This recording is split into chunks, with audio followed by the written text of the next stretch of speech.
from the University of Melbourne. We're talking about wayfinding now, and Finn and Soren are joining me. Hello, how are you, Soren? Hi, how are you going? Hi, Finn. So what have you done? What's happened here? We were engaged by John Wardle Architects and the University of Melbourne to deliver the wayfinding and signage package for their new Faculty of Architecture. The Faculty of Architecture is a very large, significant new building right in the middle of the University of Melbourne. It was procured through a design competition, which John Wardle Architects won for a very beautiful and incredibly well-designed space. And we were brought on board to deliver the wayfinding. The wayfinding. And at what stage, Finn, were you brought on board? Was it post or during or at the start? We were actually involved right at the very beginning of the process, and we've worked with John Wardle before, and it was actually a very collaborative process right from the outset. But to be brought in right from the start, it's almost a no-brainer, isn't it? You couldn't really do this project unless you were there from the very beginning.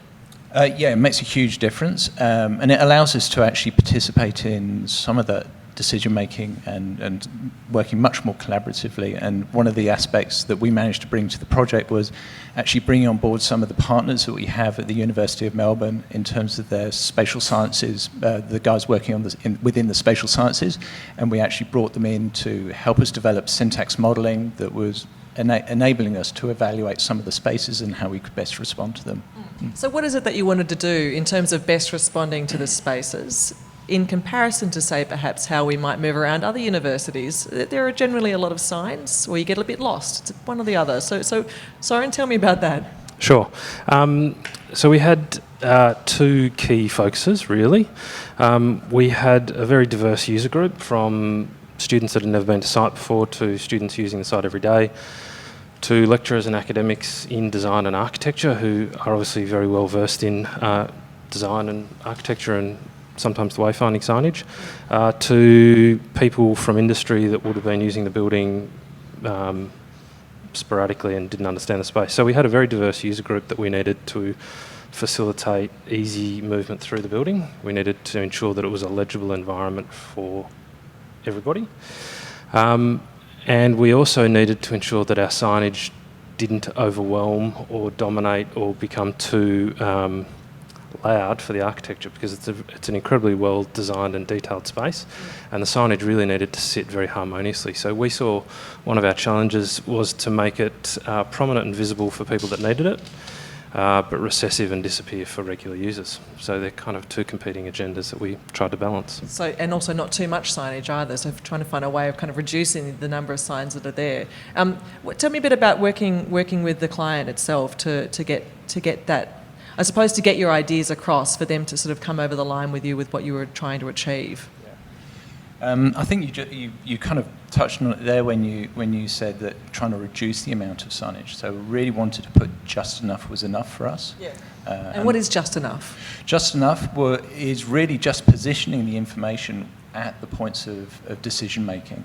And the way we did that was actually not just look at the circulation within the building, but actually look at the impact of the building's context on the circulation patterns internally. So looking at where people were coming from, how they were arriving to the site, what mode of transport they were using, but also some of the journeys that would take place during a given day. So some of the connectivity between this particular building and the other sites, the other sort of destinations within the campus. So that was also impacting on the journeys within the building as well. So we were able to, once we understood that, minimise the signage to respond to that. How do you understand that? Back to working, the client really is the students, it's the educators, it's the people that are kind of coming in ad hoc as well. It's people like me who might pop in just for a visit. We all need to know how to get around. So how do you understand those different avenues, I suppose? Yeah, we actually looked at it two ways. Firstly, we actually spoke to the users. A lot of the time, we try as much as we can to actually talk to the people who are going to be using the site, using the facility. So we actually talked to them about the journeys that would take place within a day, and we could then understand what that behaviour was likely to be within the new environment. And then again, we were able to develop syntax modelling, working collaboratively with the university, to look at how those spaces could then respond to some of those behaviours. How do you know it's working, I suppose?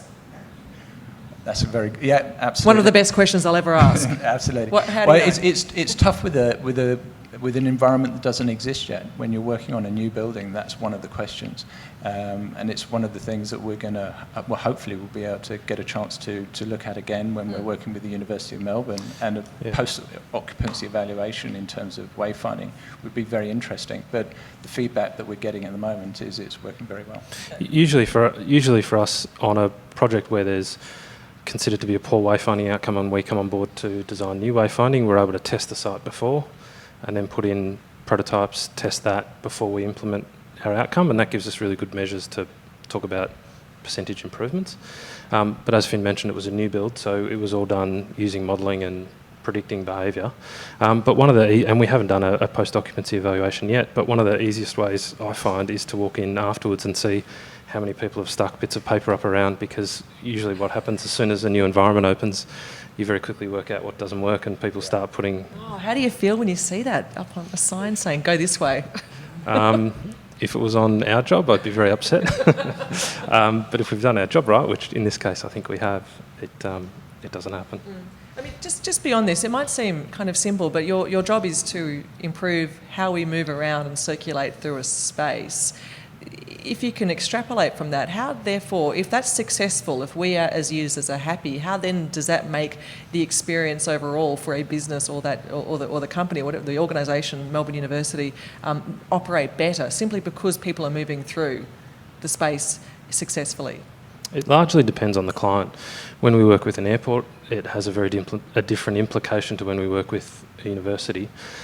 Sometimes for a university, it just means less complaints, less frustrated users, whereas in other environments it has significant cost implications.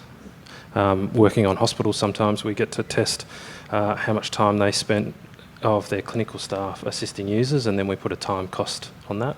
So we can say that it costs you $4 million a year to support journeys of your users.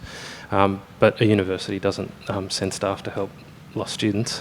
You just end up with a frustrated student body. Sometimes our greatest praise is that nobody notices that the signage is there and does or doesn't work, because they just use the building successfully, which is part of any user's expectation. Yeah. Do you hate arrows? We hate too many arrows. I'm just kidding. Yeah, I think arrows, if you think about directional information, for us, that's almost a last resort. What we like to see is an environment that is legible. The word intuitive gets used a lot. And going back to the point I made about JWA, that's one of the best things about working with them, is that collaboration that we have, and that understanding that what we're trying to do is not fill a space with directional information, because really that's the thing we're trying to avoid. True legibility. Finn and Soren from Bureau North, thank you. Great to have you here. Thank you very much. Appreciate it.